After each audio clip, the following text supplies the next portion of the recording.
os perdono porque no habéis venido en pantalón corto, que era como había que venir a esta conferencia. Era, digamos, el dress code del pantalón corto y la playera del Che Guevara, debidamente modificada para la ocasión, como esta que me he puesto yo hoy. Es una playera comprada en Guatemala, no tenéis excusa, pues si me lo hubiera traído de España todavía. Bien. Lo primero, la historia de Cuba. Cuba es de los países de América que tienen una historia escrita más antigua. Mire, es más antigua que la del Perú, escrita, quiero decir. Historia, lo anterior es prehistoria. Cuando los españoles llegaron a Cuba, lo que se encontraron fue un pueblo neolítico, que eran gente muy honrada y muy feliz, pero no sabían escribir su propia historia. La historia de Cuba empieza, os he hecho un timeline, veis que es muy sencilla, muy fácil, hasta un tonto la aprende sin demasiados problemas. Empieza en el año 1492, que es en el momento en que llegan vuestros antepasados aquí a América. Algunos de ellos se quedan en Cuba, los míos no vinieron porque se quedaron en España. Bien, durante 400 y pico años, hasta el año 1898, Cuba formó parte del Virreinato de Nueva España, como Guatemala, formando una capitanía general. ¿Qué se puede decir de la historia de Cuba de entonces? Pues nada, y casi todo bueno. Fuera probablemente la posesión española más preciada en las Américas. Los ingleses intentaron tomar La Habana en muchísimas ocasiones. Una vez lo consiguieron y hubo que echarles. Y el resto, pues nada, que en el año 1868 empezó una guerra de la independencia que concluyó en 1898. No fue propiamente una guerra de independencia al uso, como las que habían sucedido en Venezuela o en Colombia o en Argentina, sino una guerra contra los Estados Unidos, que en 1899, la línea de tiempo es tan larga que no se puede poner ahí la fecha, terminan ganando los Estados Unidos y España le cede la isla de Cuba, la de Puerto Rico, las Filipinas y algunos islotes en el Pacífico. Otros se los vende a Alemania. Es decir, digamos que la regente María Cristina de Habsburgo se deshace de todo el imperio ultramarino, que era todavía bastante grande. Bien, en 1902 nace la República de Cuba, esto es el siglo XX, y este es su escudo, sigue siéndolo, aunque lo es poco más que algo fingido, porque el escudo de Cuba desde el año 59 es este de aquí. Es esencialmente una república popular, y las repúblicas populares son repúblicas ideológicas, repúblicas encarnadas a una sola idea, en este caso a la idea comunista. Creo que una estrella de 5 puntas, la hoz y el martillo, es lo que mejor define los 56 últimos años de la historia de Cuba. Como veis, se divide en 3 fases muy claras. La colonia española, la República de Cuba, hay 3 años que es, digamos, está ocupada por los Estados Unidos, pero es muy poquito, y desde 1959 hasta esta parte, digamos, la República Castrista Unificada del Caribe, o algo así, porque propiamente Cuba no es una república como puede serlo la de Guatemala, la de Honduras, la del Perú o la de, no sé, Colombia, cualquier república latinoamericana al uso. Eso es muchísimo tiempo, 56 años. Creo que ninguno de los que estamos presentes aquí los tenemos. Yo desde luego no los tengo y todavía me falta para cumplirlos. Y vosotros ninguno. Me haría falta juntar a 3 de vosotros y creo que sobrarían años, para llegar a los 56 años del régimen de Castro. Es una tiranía tan personal y tan larga que nos desconcierta. Casi nadie se acuerda ya de la Cuba de antes de Fidel y de Raúl Castro. Los tiranos, cuando llegan al poder, su principal idea es quedarse a vivir en él hasta que se mueren y, a ser posible, trasladárselo a sus hijos o a sus herederos más directos.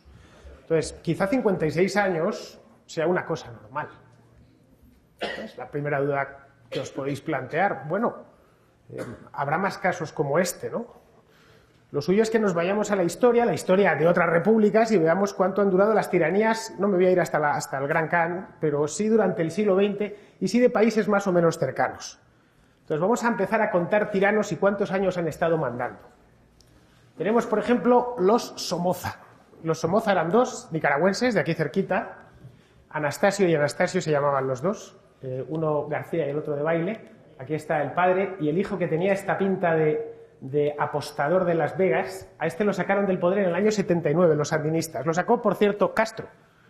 Estos 2 estuvieron, entre unas cosas y otras, 28 años en el poder. 28 años sigue siendo mucho tiempo, es más tiempo, muchos más años de los que tenéis la mayor parte de vosotros. Vamos otro más. Este es Rafael Leónidas Trujillo, de la República Dominicana. Rafael Leónidas Trujillo, un auténtico déspota. Hay por cierto, una novela estupenda de Vargas Llosa que se llama La fiesta del chivo, que habla o está ambientada durante su mandato, que fue larguísimo, fueron 35 años. De hecho, la historia de la República Dominicana todavía hoy se mide antes y después de Trujillo. Trujillo no se fue por las buenas, salió del poder con los pies por delante. Le mataron en una carretera cerca de Santo Domingo, cuando se dirigía a su finca de recreo. Otro más, Alfredo Stroessner. Este era paraguayo, era militar. A este lo depusieron en el año 1989. Estuvo también 35 años en el poder. Los paraguayos recuerdan, digamos, o miden la historia de su país en antes y después de Stroessner. 35 años, insisto, es una barbaridad. Es casi una vida completa. Vamos a otro. Muammar al-Gaddafi, a este le han echado hace poco. Este no está en Latinoamérica, pero vamos a meterlo porque tuvo una dictadura bastante larga. Muammar al-Gaddafi a Gaddafi lo mataron hace, creo que fueron 4 años, en 2011. Bueno, pues desde principios de los 70, finales de los 60 hasta 2011. Fueron 41 años. Estaríamos hablando de que alguien que naciese en Libia, hasta bien entrada la cuarentena, no hubiera conocido otro gobernante. ¿Qué es lo que sucedió? De hecho, los libios, la República de Libia, que es una república muy joven, no es que se divida antes y después de Gaddafi, es que básicamente toda su historia es Gaddafi. Podríamos arguir que estos tiranos o estos gobernantes, yo creo que son más bien tiranos en todos los casos que he puesto, no son socialistas. A fin de cuentas, este era un militar. Se autodenominaba socialista, pero realmente no lo era, o no al menos en sentido estricto. Respecto a Trujillo no lo era de ninguna manera. Stroessner tampoco. Podemos decir que quizá entre los socialistas esto se dé más. Que quizá los 56 años sean normales. Pues no lo son. Vamos a ver tiranos socialistas o tiranos comunistas. Vamos a empezar por Nicolae Ceausescu. Ceausescu gobernó Rumanía durante 15 años, entre los años 70 y los años 80, es decir, hasta el 25 de diciembre del año 1989 que le apiolaron. Le mató su propio pueblo. Este era un tirano repugnante. Tenéis en YouTube las imágenes de cuando le ejecutan, le hacen un juicio sumario, etc. Vamos a seguir, 15 años no es nada, al lado de lo que estamos viendo. Brezhnev, este fue el premier de la Unión Soviética durante la mitad de los 60, durante toda la década de los 70 y una parte minúscula de los 80, porque se murió de muerte natural, eso sí, en 1982, 18 años. La Unión Soviética que yo recuerdo cuando era niño era la de este señor, que también se le conocía como el Cejas por razones obvias. Brezhnev, de hecho, aparece en algunas películas americanas de la época de Reagan y demás, ¿no? Era, digamos, el arquetipo del tirano soviético. Los rusos tuvieron que aguantarlo, los rusos, los lituanos, los uzbecos, etcétera, todos los pueblos que formaban la Unión Soviética, tuvieron que aguantarlo 18 años con todos sus inviernos y todos sus veranos. En este caso, la foto es tomada de un verano. Como podéis ver, la maldad la llevaba inserta en su propio cuerpo. No sé cómo Brezhnev se dejó tomar esta fotografía. Ya sería a finales de los 70 porque estaba muy mayor. ¿Cómo se la dejó tomar con ese bañador? Todo es dantesco, todo es de un grotesco que no hay quien lo aguante. Bueno, Brezhnev era malo y se murió de muerte natural y además llegó ya un poco viejito al poder.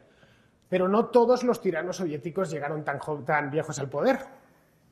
Ni se murieron, él no se murió joven, se murió mayor, pero también había llegado mayor. El peor tirano de la historia, que podría ser así a bote pronto, Stalin. ¿Cuántos años gobernó Stalin? 24. Es decir, el stalinismo, y cuidado que sea escrito, es decir, si pusiésemos todo lo que se ha escrito aquí sobre el suelo en libros, probablemente tardaría en tocar el techo 2 minutos mi cabeza.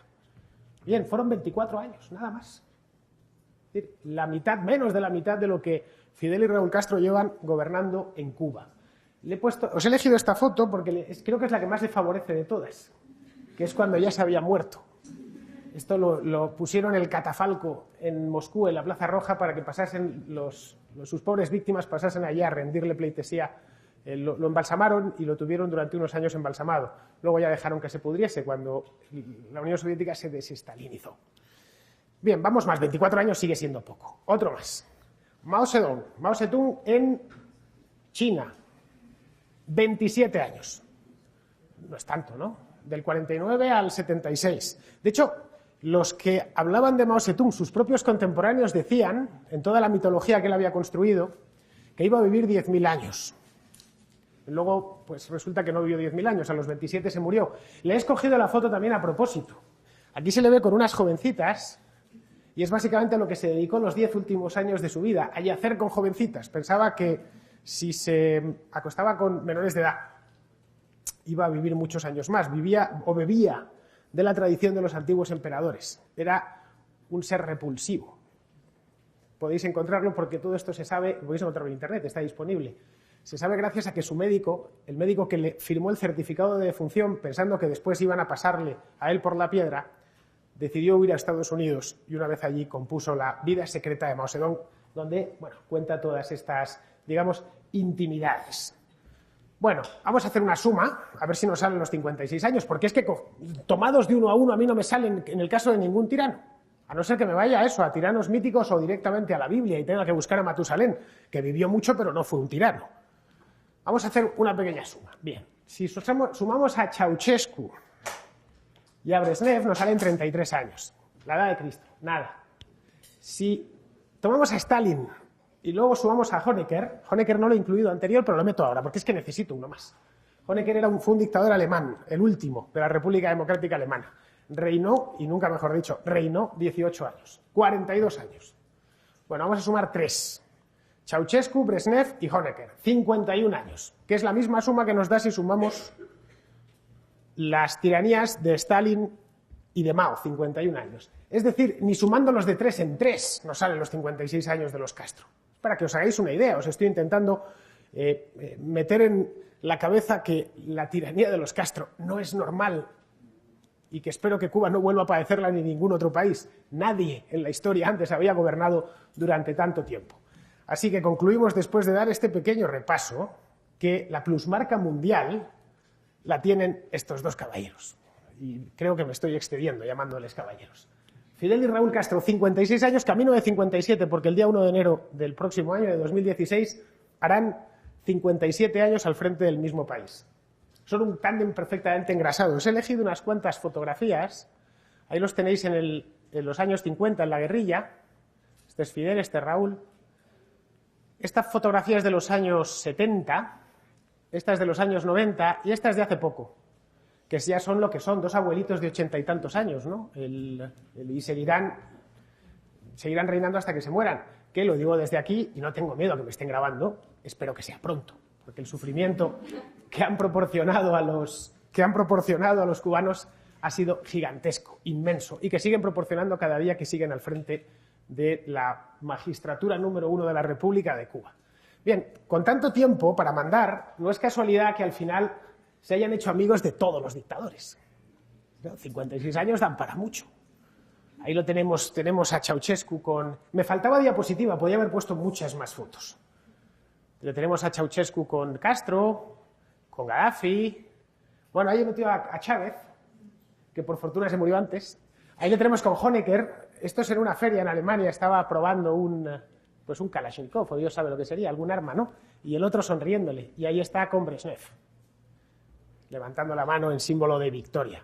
Bien, hay muchas más fotos con prácticamente todos. Al final, el castrismo, si por algo se ha caracterizado, es por una actividad internacional frenética.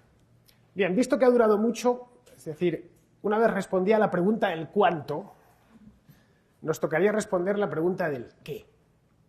¿Qué es el castrismo?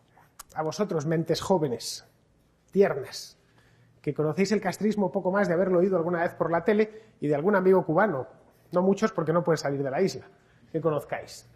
¿Cómo se definiría el castrismo de una manera rápida y sencilla, para que todo el mundo lo entienda?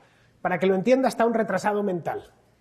¿Qué es el castrismo? Porque una de las cosas que hacen los defensores del castrismo es complicarlo sencillo. A mí la definición más sencilla que se me ha ocurrido me ha cabido en solo una diapositiva. Sería esto. El castrismo es un régimen personal e intransferible, tan personal e intransferible que cuando uno de ellos se puso enfermo, le dejó las riendas del poder a su hermano, con el que había hecho, por cierto, toda su carrera y todas sus fechorías. Que está comandado por dos tipos, hermanos, que no tienen escrúpulo alguno en el manejo del poder, y así lo han demostrado, y 56 años son muchos para demostrar algo, que son completamente e irremediablemente adictos al poder, implacables en sus métodos y muy ideologizados. Cuando digo que no tienen escrúpulos es que no los tienen, es que no lo han tenido nunca. ni los van a tener en lo poco que les quede de vida, espero que sea poco, que a lo mejor resulta que viven 120 años y me terminan enterrando a mí. Que son adictos al poder es obvio, un tipo que se pasa 56 años y los que les queden en el poder, pues es muy adicto, desarrolla una adicción peor que la de la heroína. Fuera del poder no entienden la existencia. Bueno, para ellos hoy por hoy, fuera del poder, básicamente lo que tendrían delante es un tribunal, que es lo que se merecerían ambos, por muy viejos que sean. Implacables, son implacables porque han enterrado a cientos de miles de cubanos, cuando no quizá millones a estas alturas, ya sea en guerras innecesarias por todo el mundo, ya sea mediante la represión, ya sea mediante el hambre, la enfermedad y la necesidad. Solo una persona muy implacable es capaz de proporcionar tanto sufrimiento sin inmutarse, y además pensando que uno está haciendo el bien. Evidentemente, ellos en su foro interno saben que son dos malvados, pero procuran hacerlo pasar por un halo de bondad, revolución, nuevo mundo, etc. Y por último, muy ideologizados. Todo esto anterior no es casual. Evidentemente, Trujillo, el dominicano, era un tipo sin escrúpulos, era un adicto al poder, hubo que arrancarle del poder disparándole, era implacable, pero no estaba ideologizado. Es decir, digamos que lo suyo era una tiranía personal en sentido tradicional, al estilo, digamos, casi romano. No muy diferente a la de cualquier dictador hispanoamericano o español o italiano o de cualquier lugar del mundo. Su régimen no se fundamentaba sobre pilares ideológicos. Era simplemente yo aquí mando yo. Ya está. Para lo bueno y para lo malo. Estos señores no. Estos señores han vestido su tiranía de una ideología muy atractiva. Es decir, la ideología preferida por todos los tiranos del siglo XX, porque ha supuesto una especie de carta en blanco, de cheque en blanco, en el que se ha podido escribir la cifra que se quisiese, con la cantidad de ceros que se quisiese. Algunos, como Pol Pot, decidieron que los ceros eran el 25% de la población de Camboya en aquel entonces, ¿no? Que eran 2,5 millones de personas, y los liquidaron sin ningún problema. Bien, este régimen, tenemos el qué ya, tenemos el cuánto, tenemos el qué, nos falta el cuándo. ¿Cuándo empezó el castrismo? Yo he puesto 56 años, lo cual quiere decir que empezó en el 59. Pero podría haber empezado antes, un poquito después. Hay teorías. Todas más o menos circulan en torno al mismo año, pero hay teorías. Unos dicen que empezó en el 53, luego estaríamos hablando de más de 60 años de castrismo. Yo creo que no es cierto, porque en el 53 lo único que hizo Fidel Castro fue intentar dar un golpe de Estado bastante chapucero. Otros dicen que es en el 59, como es mi caso y la mayor parte de la gente, y otros que en 1961, coincidiendo con la invasión de la Bahía de Cochinos por parte de un grupo de cubanos exiliados apoyados por los Estados Unidos.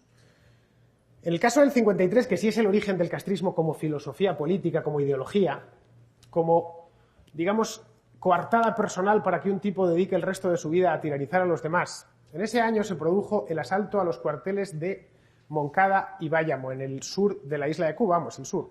Cuba tampoco es que tenga mucho norte y mucho sur, es una isla alargada, en el oriente de la isla, en Santiago de Cuba. Bien, fracasaron estrepitosamente y en aquel entonces había en Cuba un dictador que se llamaba Batista, Fulgencio Batista.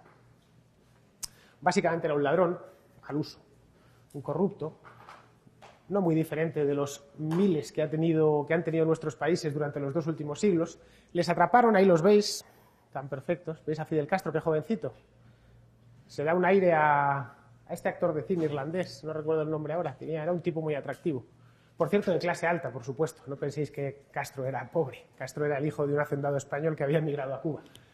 Bien, a estos los apresaron, se los llevaron a una prisión. Estuvo 22 meses en prisión, donde hasta él mismo lo confiesa, que estuvo estupendamente, que no había recuento, que les daban de comer bien.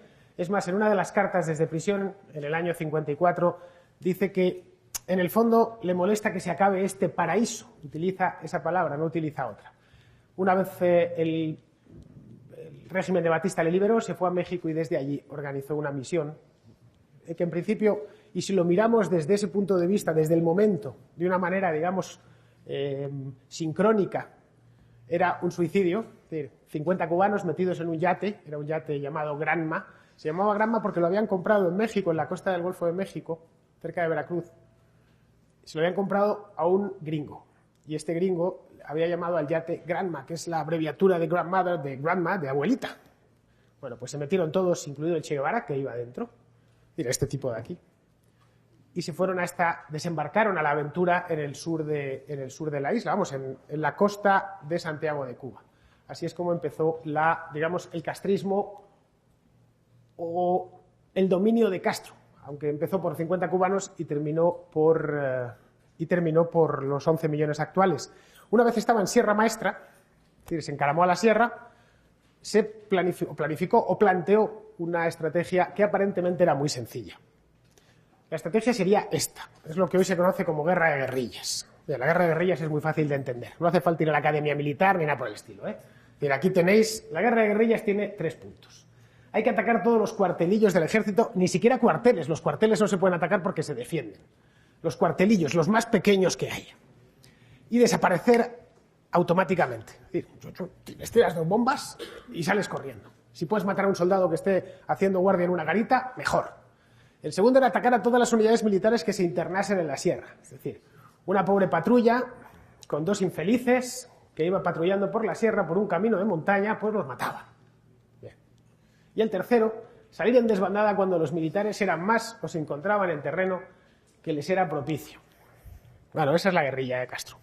Resumida o llevada a su mínima expresión. Diréis, pues qué bien, ¿no? Pues qué genio estratégico, qué genio táctico. Es el nuevo Napoleón. Así es como le ven los cubanos, y así es como le ve gran parte de la izquierda internacional. Una especie de Clausewitz redivivo, con barba y vestido de verde olivo. Bueno, lo cierto es que Castro no inventó absolutamente nada nuevo. Lo que Castro hizo es lo que hacen los salteadores de caminos desde siempre. Es decir, los bandidos. Uno se embosca y espera que pase alguien y la asalta. Que él tuviese una motivación política, correcto, pero eso no cambia lo esencial, no cambia, digamos, lo táctico y lo militar. Lo que hacía es lo que hizo Castro, que es lo que luego hicieron todas las guerrillas en Hispanoamérica, era eso, asaltar a gente inocente y matarla.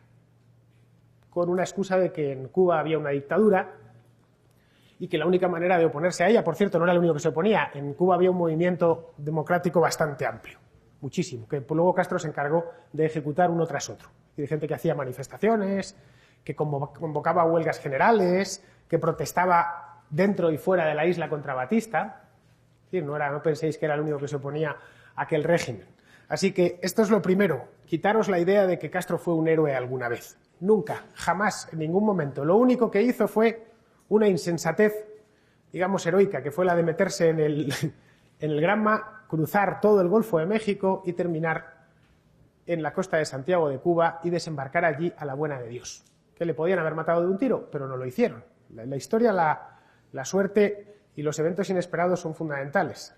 Por lo de Castro, nadie hubiese dado ni un centavo por la expedición de los cubanos en el Granma. Cabe pensar ahora, ¿realmente Castro entonces era comunista? Él no lo decía, él le hicieron varias entrevistas, incluidos en periódicos grandes como el New York Times, si era comunista. Era un simple libertario, un libertador, un guerrillero.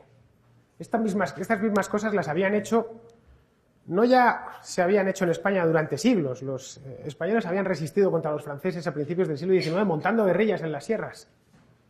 Lo habían hecho también los antiguos íberos para luchar contra los romanos. Es decir, la idea de emboscarse en el monte para atacar al opresor tampoco es obra de Castro. Digamos que es una tradición hispánica de un par de milenios de antigüedad e historia o más, porque creo que los íberos empezaron a atacar a los romanos allá por el siglo III o el siglo II a.C. Es decir, que no tiene nada de especial. Lo que hizo fue una cosa muy normalita. Ahora bien, lo que sí sería una novedad es si era o no era comunista. Él lo negó, y lo negó una y otra vez. Lo único que decía es que había que recuperar la democracia en Cuba, reinstaurar la Constitución de 1944 y convocar elecciones. Si vais en Internet está todo, es un gran archivo, es la hemeroteca más grande de la historia. Podéis ir y leerlo. Leerlo tal cual lo dijo. Queremos reinstaurar la democracia. Bien, entonces, ¿por qué es comunista? ¿Y por qué se hizo comunista? Si es que no lo era ya. Lo que pasa es que los historiadores y los periodistas no somos pitonisos, no somos brujos. No podemos saber lo que pensaba Castro antes del año 1959. Quizá lo era, hay algunos que dicen que sí, otros que dicen que no. La cosa es que cuando llegó tardó en aplicar el comunismo exactamente 2 meses. Y en un año había convertido a Cuba en un país del bloque del Este, del bloque comunista, del bloque socialista. Lo había convertido en un cliente de Moscú. La razón por la que se hizo comunista, al margen de si lo fuese o no lo fuese, hoy lo es, desde luego, y lo fue, desde ese momento lo fue sin tregua en ningún momento. Pero en 1960, si se hizo comunista, fue básicamente, aparte de porque el comunismo era atractivo en aquel entonces, todavía lo sigue siendo, a pesar de todo lo que ha sucedido, es porque, como os he dicho antes, es el pasaporte idóneo para que un tirano se eternice en el poder. Cualquiera que venga con esas ideas de redención absoluta tiene pasaporte, carta blanca para eternizarse en el poder. Nadie está ya legitimado para quitarle de ahí. Mirad lo que ha pasado, lo que está pasando en Venezuela, que es un proceso histórico no igual, pero con muchas similaridades a lo que sucedió en Cuba hace 50 años. De otra manera, porque los tiempos han cambiado y porque Chávez no fue directo. Ha preferido hacer la transición poco a poco. Y hoy nos encontramos con que Venezuela es básicamente un país socialista, en casi todos los aspectos. Es eso de, no, pero no lo es porque hay democracia, y bueno, hay ese tipo de democracia. Pero cuando veáis que alguien anda como un pato, alguien parece un pato, y alguien después de todo eso se pone a hacer cuac, cuac, es que a lo mejor es un pato. Bien, pues es lo que le pasó a lo que pasó con Castro y lo que pasa con Chávez. No atendáis a cómo se define alguien, sino a lo que hace, a las obras que hace. Los que todavía siguen diciendo, y todavía se repite, que Castro realmente no es socialista, que él es martiano, martiano es por Martí, José Martí, uno de los padres de la independencia cubana, que si él es martiano, que si él es realmente un libertador al estilo Bolívar. No, no es verdad, eso es básicamente el traje, el disfraz que se colocan. Exactamente lo mismo que está sucediendo en Venezuela, o lo que puede suceder en cualquier país. Es decir, esto no es, digamos, la estupidez no es una prerrogativa de los hispanos. El mundo está lleno de estúpidos, todos los seres humanos somos iguales y al final cometemos los mismos errores. Lo único que sí es cierto que parece que el socialismo se ha cebado especialmente con nosotros. Por Dios sabe qué pecados cometimos en el pasado, ¿no? ¿Cómo se afianzó? Una vez ya era comunista y bueno, ya había enseñado sus cartas, ha dicho, las mangas, aquí no hay nada, pum, pum, pum, yo soy comunista, estoy con los soviéticos, expropio a los americanos de todos sus bienes en la isla, voy invitando a los burgueses, burgués para un comunista es cualquier cosa, aquí somos todos burgueses, cualquiera que tenga una propiedad, por pequeña que sea, cualquiera que sea propietario de sus pantalones, a un comunista de esta época ya era burgués. Invitó a los burgueses a que abandonasen la isla, otras veces directamente los expulsó, luego echó el cerrojo, por supuesto, no podía permitir que se fuesen todos los habitantes. Eso siempre sucede en todos los regímenes comunistas. ¿Cómo se afianzó? ¿Cómo consiguió un mentiroso que además no tenía nada de héroe y que no traía en el baúl unas ideas demasiado atractivas en una isla próspera como era Cuba? Cuba no era un país libre, pero sí era un país próspero, bastante. Era, de hecho, en 1959 bastante más próspero que España. En el año 59 los españoles emigraban todavía a Cuba. En el año 69 la tendencia se había invertido. Eran los cubanos los que emigraban a España. ¿Cómo es posible que, vamos, a 90 millas de Florida, esa es la otra ya definitiva, ¿no? ¿Cómo es posible que se afiance una tiranía semejante con todos esos contras? Si esto se lo hubiéramos dado en 1960 a un analista político de la revista Foreign Policy o de alguna cosa de estas, lo ha hecho imposible. Este tipo lo van a desmontar de ahí.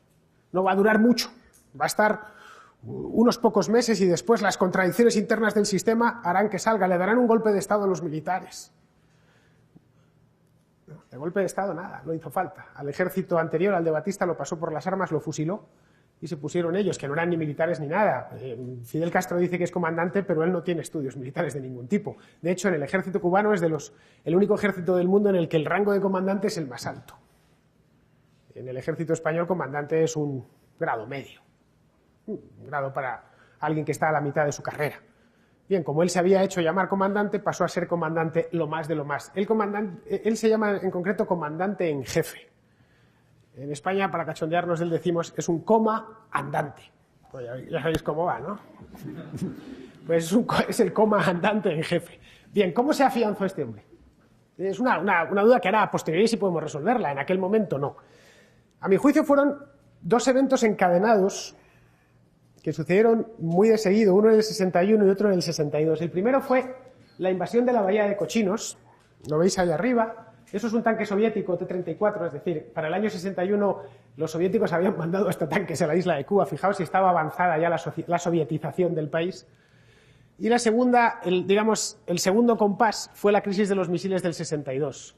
El primero, la invasión de Bahía de Cochinos, fue una operación muy torpe, llevada a cabo desde Washington, para tratar a Castro con su misma medicina.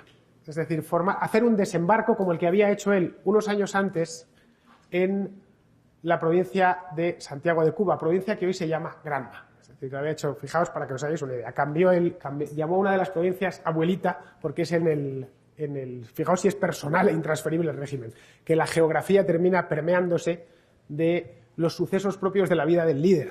Trujillo, por cierto, a Santo Domingo la cambió el nombre y la puso Ciudad Trujillo. Hasta en eso son parecidos. Bien, la invasión de Bahía Cochinos está aquí, el mapa de Cuba. Es esto aquí. Fue una invasión patrocinada por los Estados Unidos, pero que luego, cuando ya estaba en marcha, Kennedy se rajó y la dejó a la mitad. Y además los cubanos venían ya ayudados por los soviéticos y estaban sobre aviso. De tal manera que a estos pobres desgraciados les esperaron con tanques, les esperaron con aviones, los masacraron inmisericordiamente. Bien, eso hizo que Castro se afianzase mucho en el poder. Lo primero que necesita un tirano es un enemigo externo, nada más. Bien, en este caso Kennedy se lo regaló. ¿Que necesitabas un enemigo externo? Por favor, Fidel, aquí estoy yo. Solo faltaba, y además soy el mejor enemigo que cualquier libertador pueda soñar. Soy el emperador. Y acabo de patrocinar una misión y una invasión contra ti.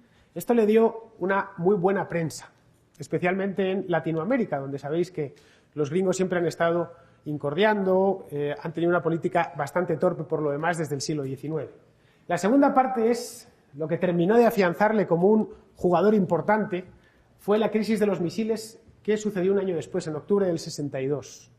En octubre del 62 a Fidel Castro no se le ocurrió idea más peregrina que solicitar a Khrushchev, Nikita Khrushchev, que era el premier de la Unión Soviética, que instalasen misiles balísticos nucleares en Cuba. Bien, se descubrieron por casualidad y es simplemente porque un avión U-2 de la Fuerza Aérea de los Estados Unidos, el grupo de música U-2 se llama así por ese tipo de aviones. Eran aviones suborbitales, volaban altísimo, yo que sé, como a 20 o 25.000 metros, hacía fotografías y vio unos silos de misiles construyéndose. Se lo llevaron a Washington, allí se citó al Consejo de Seguridad de la ONU, bueno, se armó un zipizape de mucho cuidado. El tema es que la Unión Soviética, insensatamente, decidió seguir los envíos y mandaban los barcos por aquí desde la Unión Soviética. Y Estados Unidos tuvo que decretar un bloqueo naval, para evitar que los barcos soviéticos con misiles nucleares pasasen. La razón era simple, era de pura autodefensa. Esto es un mapita que sacaron en la prensa exactamente a cuántas millas estaban las principales ciudades de Norteamérica de Cuba. Vamos, que a Guatemala podría haber metido un pepinazo de mucho cuidado. Pues fijaos lo cerca que queda, ¿no? Se organizó, estuvo el mundo al borde de la Tercera Guerra Mundial, y cuando digo la Tercera Guerra Mundial es que es verdad. Hay una buena película que se llama 60 días de octubre, que es muy buena 30 días de octubre, que es muy buena sobre la crisis de los misiles. Pero vamos, podéis encontrar todo tipo de documentación en Internet, vídeos en YouTube, documentales, etcétera. Fue algo muy, muy tenso. Estados Unidos, que no había sabido estar a la altura de las circunstancias, aquí abajo sí supo estar a la altura. Es decir, mantuvo el pulso, y los soviéticos se terminaron dando la vuelta. Castro, entre tanto, pidió que, por favor, que instalasen las armas y que las disparasen contra los Estados Unidos. Hay un artículo del Che Guevara escrito por entonces diciendo que cuando tengan misiles nucleares, por supuesto que van a emplearlos contra Nueva York, que solo faltaba. Que si tienen misiles nucleares no es para tenerlos de adorno allí ni estar adorándolos, es para emplearlos contra los Estados Unidos. La crisis de los misiles hizo de Castro alguien invulnerable. Un tipo que, si bien no iba a tener armas nucleares para defenderse, Estados Unidos aceptó el statu quo. A partir de este momento, digamos, esto fue como la muralla. se trazó una muralla aquí en torno a la isla de Cuba y nunca más se les ha incomodado hasta que hace unos pocos meses Barack Obama ha decidido, sin ninguna necesidad, por cierto, bajarse los pantalones. Sí, tal cual. Y el problema de bajarse los pantalones en la vida es que cuando te los bajas una vez, los tienes que tener abajo siempre. Y es lo que le va a pasar a Estados Unidos a partir de ahora, lo que le está pasando ya. Los Castro, lo que les quede de vida, van a estar literalmente sodomizando a los Estados Unidos todo el tiempo que quieran. Porque con alguien de este carácter y de esta manera de ser, lo último que puedes hacer es ceder, que es lo que ha hecho este irresponsable de Obama. Bien, otra pregunta que tendríamos ahora, esto sucedió en el 62. En el 62 a mí me faltaban muchos años para nacer y soy el más viejo de la sala. Así que imaginaos a vosotros, ¿os faltaban cuánto? 30 años para nacer, más. Una cosa así, un disparate. Bien, ¿cómo es posible que a pesar de esta ventaja que había ganado Castro en el 62, la perdió en el 91 cuando la URSS desapareció del mapa? O en el 89 cuando cayó el muro de Berlín. En teoría el castrismo debería haber terminado antes. El statu quo de la Guerra Fría le benefició hasta finales de los 80, principios de los 90. Luego realmente era un objeto del pasado. La crisis de los misiles, digamos, el empujón de la crisis de los misiles le duró 30 años, pero ni uno más. En cambio, el muro cayó hace 25 y todavía siguen mandando. Es decir, digamos que la mitad de su mandato ha sido en un mundo sin Guerra Fría, en un mundo sin bloques. ¿Cómo han podido estos dos sobrevivir tanto al frente, y lo que les queda, al frente del poder? Bien, de manera muy sencilla para que lo entendáis. En la primera fase, la que hemos visto, mediante un generoso subsidio soviético. Castro traía unas ideas, ahí veis a Khrushchev, este es el de la crisis de los misiles, el calvo este de aquí. Castro traía una idea, o mejor dicho, su ministro de Industrias, que era el Che Guevara, de convertir a Cuba, un delirio, convertir a Cuba en una potencia industrial como Checoslovaquia o Alemania del Este. Aquello se demostró inhábil en muy poco tiempo, pues porque Cuba evidentemente no es un país de Alemania del Este, no es un país de Europa del Este, no es Alemania ni es Checoslovaquia, no tiene carbón, no tiene altos hornos, habría que hacerlo todo desde cero, no está en el centro de Europa. Bueno, había muchas razones para concluir que lo que pensaba el Che Guevara era un disparate, era propio de una mente infantil. Castro, en cambio, lo apoyó al principio porque consideraba que la isla había estado cultivando azúcar durante siglos y que eso era una odiosa herencia española. Los españoles nos habían convertido en un ingenio azucarero. Por cierto, cuando era provincia española, Cuba era la provincia más rica de España. Es decir, lo que habían convertido los españoles a Cuba era la provincia más rica con diferencia. El primer ferrocarril español no se hizo en España, se hizo en Cuba. Bien, pero en cambio ellos, tirando de eso, no puede ser que traemos un retraso desde la colonia y ahora tenemos que convertirnos en una potencia industrial y tenemos que abandonar el azúcar. Esa fue la primera idea. Cuando se vio que eso no era poco práctico y que además les había dejado la despensa vacía, los soviéticos dijeron: bueno, Fidel, te vas a olvidar eso de montar plantas siderúrgicas en Cuba. Lo que vamos a hacer es que para que subsistas, porque tú básicamente eres una plataforma defensiva en el Caribe, vamos a comprar el azúcar con precio inflado. Un subsidio, simplemente, nada más. Si el azúcar está cotizando a $10 la tonelada, perdonadme porque no sé nada de azúcar, no sé a cuánto cotiza una tonelada de azúcar, nosotros te la vamos a pagar a 25. Bien, y con esas 15 puedes mantener el invento, sin demasiados problemas. Y así es como vivió, gracias a la Unión Soviética, Cuba durante el periodo que va de 1960 a 1991. Supongo que ya sabréis que en el 91, en diciembre, en Navidad, y la Navidad le sienta fatal a los regímenes comunistas. Ya os he dicho antes que Ceausescu también lo depusieron entonces. En 1991 desapareció la Unión Soviética del mapa, reaparecieron todas las repúblicas y se acabó este subsidio. Castro no se quiso ir del poder y podía hacerlo porque está en una isla. Y una isla tiene muchas ventajas, entre otras cosas una isla rodeada de tiburones. La gente no se puede ir. Y además Estados Unidos había aceptado el statu quo y en este momento en aquel entonces gobernaba Bill Clinton, no hizo nada por cambiar el statu quo cuando podría haberlo hecho, hubiera sido relativamente sencillo. Entonces entraron en lo que se llamaba el periodo especial. El periodo especial, que es lo que muchos recordamos, la Cuba hambrienta de los años 90. Es decir, cuando digo hambrienta es hambrienta, hambre al estilo África subsahariana. Vamos, los cubanos se morían de hambre por la calle. Estaban comiéndose las flores de los parques. No entraba el subsidio soviético y no disponían de divisas para comprar absolutamente nada. Empezaron, por suerte, Cuba no tiene invierno, que en el caso de estar situado en Europa probablemente hubiera habido una mortandad tremenda solo cuando llegase el primer invierno. Entonces sucedió lo impensable, y es que apareció en escena, a principios de este siglo, este tío de aquí, que se llamaba Hugo Chávez. Hugo Chávez estaba enamorado de la Revolución Cubana, era un militar venezolano. No muy listo, pero muy atrevido y un tipo muy osado.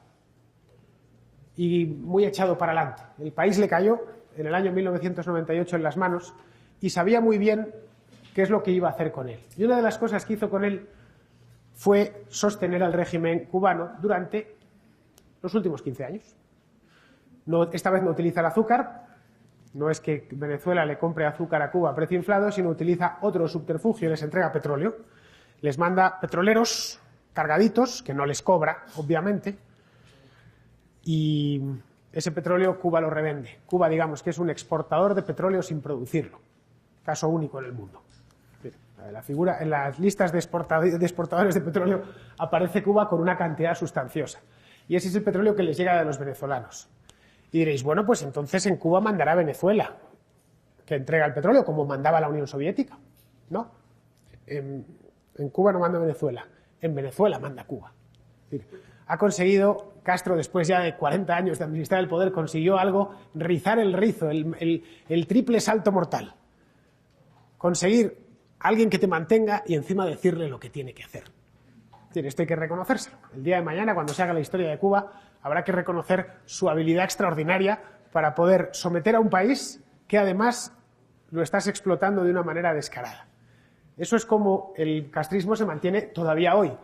Parece que con el acuerdo que van a llegar con Estados Unidos ya no va a ser tan necesario el petróleo venezolano, y han sabido, exactamente Raúl Castro ha sabido cuándo desligarse un poco, porque el petróleo, como sabéis, está a $50 el barril, estaba a 100 hace un año, y la cantidad que le sacan a cada petrolero que venden pues es mucho menor que hace un año. Luego ahora empezará a entrar una riada de dólares. Probablemente si tuviéramos que, esta conferencia os la doy en 2020, metiésemos una cuarta línea diciendo, mediante la apertura y la entrada de turistas americanos que van a entrar a buscar lo que los propios castristas decían que iban los americanos a buscar en el 59. Es decir, prostitución, alcohol, juego y demás. Bien, no es verdad. En La Habana había 12 casinos y no era una ciudad, tenía una de las tasas de enfermedades venéreas más bajas del mundo en el 59. Ya veremos lo que pasa en los próximos 5 años, como tenemos la suerte de que lo podremos ver. Después de todo este tiempo, después de más de medio siglo, realmente los Castro se venden muy bien fuera. No saben gobernar, o saben gobernar a su manera, pero tienen una habilidad extraordinaria para la propaganda. Son unos propagandistas excepcionalmente dotados. Es más, Guatemala está lleno de castristas. España está llena de castristas. Francia, Alemania, los propios Estados Unidos. Hay directores de cine premiados con un Oscar como Oliver Stone que son castristas. Actores. Algunos de los países más libres y prósperos del mundo, como son los países nórdicos en Europa, Fidel Castro y Raúl Castro tienen muchos amigos y gente que les defiende. Es decir, la propaganda de puertas afuera ha sido excepcional. Nadie hace nada, ni ha hecho nada. Todo lo más que se hizo en su momento fue echar a Cuba de la OEA. En el resto siempre han encontrado quien les defendiese. A pesar de que Cuba es lo más parecido a un paraíso del revés. Es un paraíso, sí, pero al contrario, si tuviéramos que definir un paraíso por la vía negativa, nos saldría Cuba. Esto es lo que un cubano de hoy, 9 de septiembre de 2015, puede consumir en todo un mes con la cartilla de racionamiento. Os lo he puesto en medidas imperiales porque no entendéis muy bien aquí los kilos. Con la cartilla de racionamiento en la mano, un cubano puede, y esto en un mes, no es en un día, puede adquirir 5 huevos en estas tiendas, aquí lo veis, esto es un almacén, digamos, una tienda de abastos de La Habana. Puede adquirir 5 huevos, 5 libras de arroz, media libra de aceite, un cuarto de libra de café mezclado con chícharo tostado, es decir, que no es café ni es nada, 3 libras de azúcar blanca, 1 libra de azúcar morena, media libra de frijoles, 1 kilo de sal cada 6 meses, una caja de fósforos, 1 libra de pollo al mes, y esto me hizo mucha gracia cuando lo encontré, 3/4 de libra, 3/4 de libra de pollo por pescado. Y ¿pero esto qué será? Y hasta que me enteré de que es que se eliminó el pescado porque no había. Es una isla, pero no tienen pescado. Me dicen, no hay pescado en Kazajstán. Bueno, vale, bien, está lejísimos del mar, pero que en Cuba no haya pescado. Se eliminó el pescado y lo sustituyen con pollo. Cualquiera de vosotros, de los que estáis aquí, intentad vivir con esto todo el mes. En serio os lo digo. Aquí no os estoy dando opiniones, os estoy poniendo un hecho, os estoy sacando la cartilla exacta de un cubano hoy, al día presente. Esto es todo lo que puede obtener y no está garantizado. Puede ser que un mes las granjas estatales de pollos no hayan producido nada porque ha habido una enfermedad y entonces la libra de pollo y las 3/4 de libra de pollo por pescado desaparecen. Y falta el pan. Falta el pan. Es que el pan se compra diariamente, porque si compramos el pan a 9 de septiembre, para el día 1 de octubre no va a haber quien le hinque el diente. Entonces se dieron cuenta de que el pan había que comprarlo a diario. En estas mismas tiendas, si veis en lo que pone ahí, prohibido despachar pan sin libreta, se despacha pan a diario, 80 gramos por cabeza. 80 gramos es algo menos de 1 kilo, es nada, es un pedazo de pan. Más o menos como, imaginaos al conde de Montecristo metido en su celda. Pues así es como vive un cubano medio y son 11 millones. Habría que descontar a los del partido y a los que mandan, que esos no, esos tienen acceso a proteínas, tienen acceso a viajes internacionales y tienen acceso a prácticamente todo. Porque los titulares de Cuba son quienes mandan en ella, son los dueños de facto del país y de todos y cada uno de sus recursos. Para eso tienen que desposeer a todos los restantes, es decir, al 99,9% de la población, desposeerles de todo y darles esto. Diréis, ¿cómo viven? No, es que no viven con esto. Nadie puede vivir, cualquiera de nosotros nos moriríamos de inanición a la vuelta de 3 o 4 meses. Tendríamos unos problemas dietéticos espectaculares, se nos caerían los dientes, se nos caerían las uñas, nos quedaríamos calvos con tan poco. Esto lo ve la OMS y se echa a reír. Lo que pasa es que la OMS básicamente está en manos de quien no tiene que estar y se dedica a decir que hay hambre en los países en los que quizá no haya tanta hambre. Y en cambio a los cubanos dicen que es un ejemplo de país donde se come bien y están todos bien nutridos. ¿De qué comen? Pues comen de una cosa que en Cuba llaman resolver. Para vosotros y para mí resolver algo es resolver un problema. Vamos a resolver tal cosa. Resolver un asunto. Para un cubano resolver significa buscarse la vida. Salir por la mañana en La Habana o en Santiago o en Camagüey o donde sea y saber el modo de buscarse la vida, como sea, comerciando. Y es más, gracias a eso, gracias a que los cubanos resuelven, no se mueren de hambre. Gracias al bendito mercado negro, donde reina el capitalismo más salvaje, los cubanos no se mueren de hambre. Si fuese por el sistema intervenido, los cubanos no durarían más allá de 5 o 6 meses con esta dieta a las que les ha impuesto el doctor Castro, que por cierto es doctor en Derecho, pero sí que es doctor.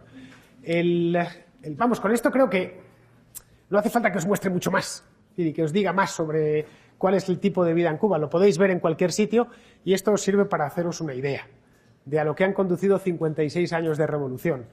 Han conducido, por resumir, a morirse de hambre. Y cuando uno no puede comer significa que no tiene nada más, porque de las necesidades humanas la primera es comer. Luego ya viene la de vestir, la de cobijarse, la de presumir y la de salir por ahí de parranda con los amigos. Pero la primera y fundamental es la de comer. Y ni siquiera esta pueden atenderle, a pesar de, insisto, llevar 56 años en el negocio, que las hambrunas normalmente se dan al principio de las dictaduras, no al final. La España de Franco tuvo cartillas de racionamiento después de la guerra, luego las quitaron. Y al final de su dictadura se comía bastante bien y se había llenado el país de gordos. Bien, Cuba, al contrario, Castro recogió un país de gente bien alimentada y ha devuelto una isla llena de tipos cadavéricos que deambulan por las calles en busca de resolver cualquier cosa a unos pocos dólares.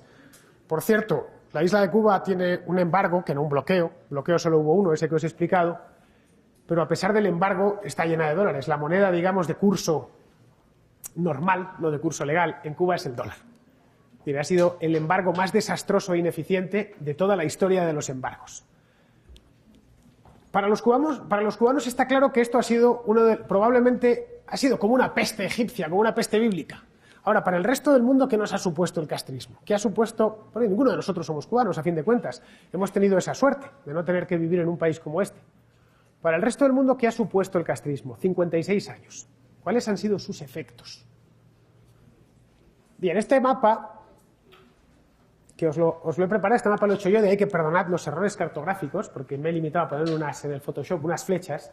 Aquí se ven todas las intervenciones militares del castrismo durante el periodo que va de 1959 al 91. Luego dejó de intervenir, como es obvio porque se le moría a la gente de hambre. Bien, ni Estados Unidos ni ningún país europeo ha tenido una actividad militar tan grande y tan expansiva y tan imperialista como la Cuba castrista durante estos 30 años. Ninguno. Fijaos en todos los países donde los militares cubanos intervinieron personalmente. Es decir, digamos que han sido países invadidos por la Revolución cubana. Solo en la América hispana tenemos la República Dominicana, Nicaragua, Panamá, Venezuela y Bolivia. El caso de Bolivia lo he incluido porque es donde murió el Che Guevara junto a varios miembros del partido y cubanos. Era una guerrilla de cubanos, la guerrilla de Ñancanuantú, que era una guerrilla cubana. Los bolivianos los ignoraron completamente. Bien, si el antiguo ministro de Industrias y gobernador del Banco Central de Cuba se mete en una guerra en Bolivia, se entiende que hay participación cubana abierta, hay una invasión en toda regla. ¿Os imagináis que el presidente del Banco de Guatemala, junto a unos cuantos funcionarios de su gobierno, mañana invaden Honduras y montan una guerrilla? Bien, eso es lo que hizo el Che Guevara. En esencia, meterse en los asuntos de otro país con un arma en la mano y enfrentarse con el ejército del lugar. Donde más intervino fue en África, donde estos son los cementerios favoritos de los soldados cubanos del último medio siglo. Al igual que se decía que los españoles nacían en España y iban a morir a Flandes o a Alemania durante el siglo de oro, pues los cubanos del siglo XX han nacido en Cuba, el soldado cubano ha nacido en Cuba para morir en Argelia, en el Congo, en Angola, en Mozambique o en Etiopía. En todos los casos estamos hablando de desplazamientos masivos de tropas, miles de soldados. En Siria, en el 73, llevaron hasta una brigada de tanques soviéticos, que la tuvieron que desplazar en barco desde Cuba hasta aquí. Mire, digamos que, en cierto modo, Cuba ha sido el país más imperialista de la segunda mitad del siglo XX, sin ninguna duda, por si la tuvieseis. Es decir, no lo he traído, pero podría poner el mapa al lado de las intervenciones de los Estados Unidos en el mismo periodo y nos encontraríamos con que Estados Unidos intervino militarmente en Vietnam, en Granada, una islita del Caribe, y en Panamá. O sea, en intervenciones directas. Algún bombardeo por encargo de la ONU, como los de Belgrado, y poco más. Bien, digamos que el emblema del imperialismo militar lo lleva Fidel Castro. Esto ha supuesto un coste, obviamente, porque con cada una de las invasiones iban cargados los tanques, los soldados, los fusiles, iban cargados de malas ideas. En prácticamente todos estos países les ha costado, sin excepción, algunos como Angola o Mozambique muchísimo, Etiopía no digamos, les ha costado muchos años salir de la miseria que sembró esta gente, de los odios que se formaron, de la destrucción, de la devastación. A Angola le ha costado 20 años salir de esto y todavía no ha salido del todo. Son países que se están reconstruyendo. La intervención cubana en Etiopía, que coincidió con el gobierno de un comunista allí, Haile Mengistu, provocó una de las mayores hambrunas de la historia de África, en el año 84. Esto normalmente no lo suelen contar, pero aquí está. Podéis ir a buscar toda la información que queráis, está toda disponible en Internet, no hay nada que me invente. Bien, si esto es supuesto para el mundo, los efectos para la América hispana habrán sido muchísimo mayores, ¿no?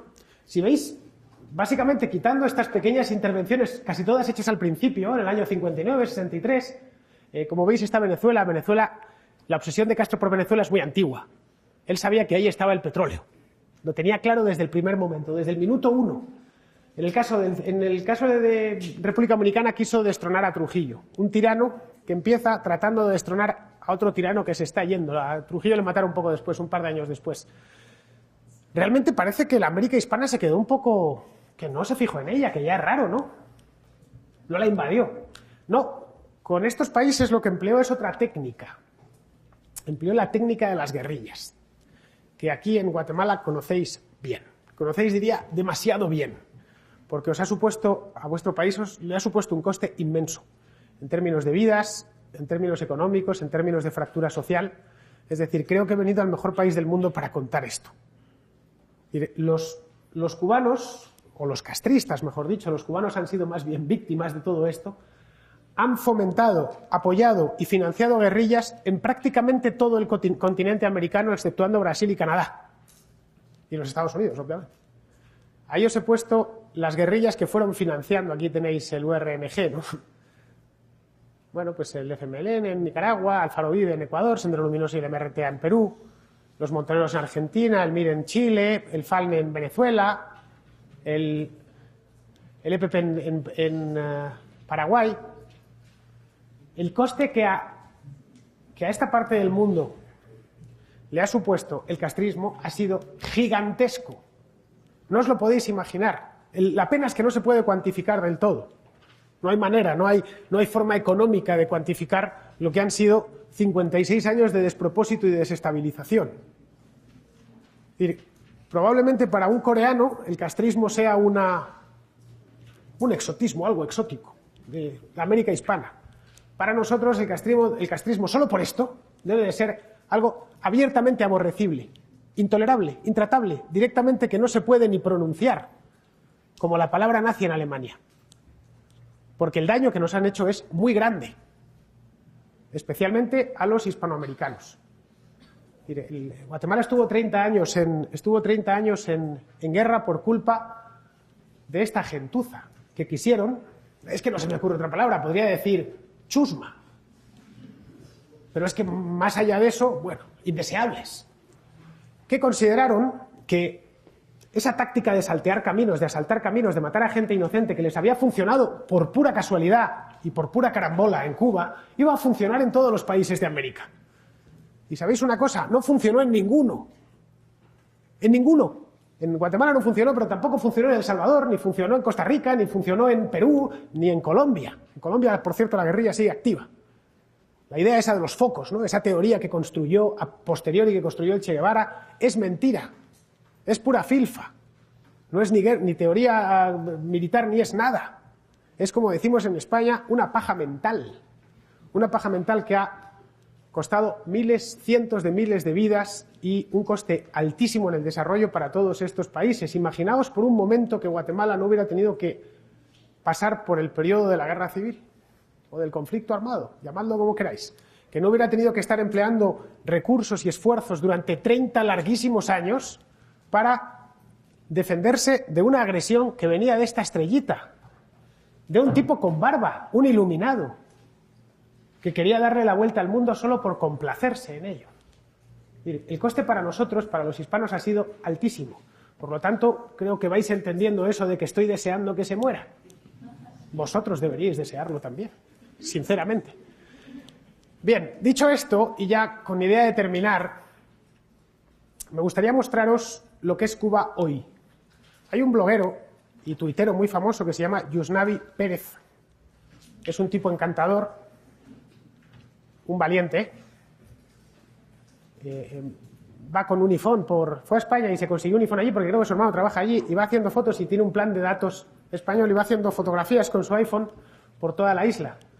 Y ha conseguido algo que no se había conseguido nunca, que es mostrarnos la Cuba del año 2014 y 2015 tal cual es, con una valentía y un arrojo que son encomiables. El Yusnavi está en Cuba, ha decidido no irse, lo cual demuestra que además, aparte de pensar esto, predica con el ejemplo. Él solo se irá de Cuba cuando le echen y sigue haciendo fotos y sigue colgándolas en su cuenta de Twitter y en una especie de periódico que ha montado que se llama Yusnavi Post.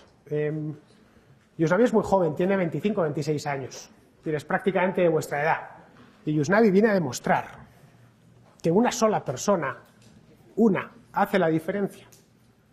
Porque todos, desde que empezó a subir fotografías a las redes sociales, todos sin excepción, hasta los más amigos del castrismo, miran al castrismo o miran a Cuba de otra manera.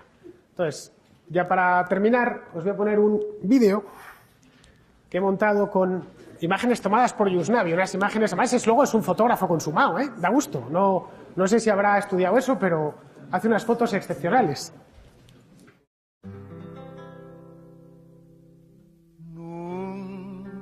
nunca podré morirme. Mi corazón no lo tengo aquí. Allí me está esperando, está guardando que vuelva allí. Cuando salí de Cuba, dejé mi vida, dejé mi amor. Cuando salí de Cuba, dejé enterrado mi corazón. Late y sigue latiendo, porque mi tierra vida le da. Pero llegará el día en que mi mano lo alcanzará. Cuando salí de Cuba, dejé mi vida, dejé mi amor. Cuando salí de Cuba, dejé enterrado mi corazón.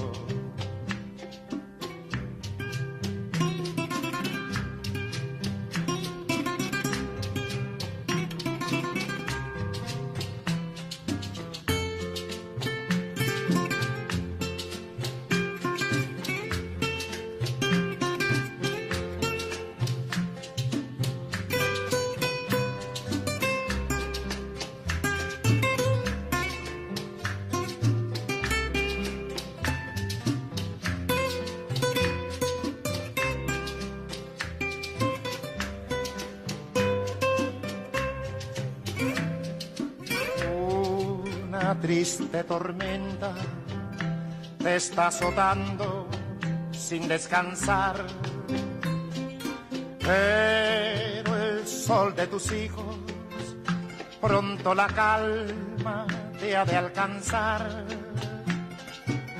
Cuando salí de Cuba, dejé mi vida, dejé mi amor. Cuando salí de Cuba, dejé enterrado mi corazón, mi corazón.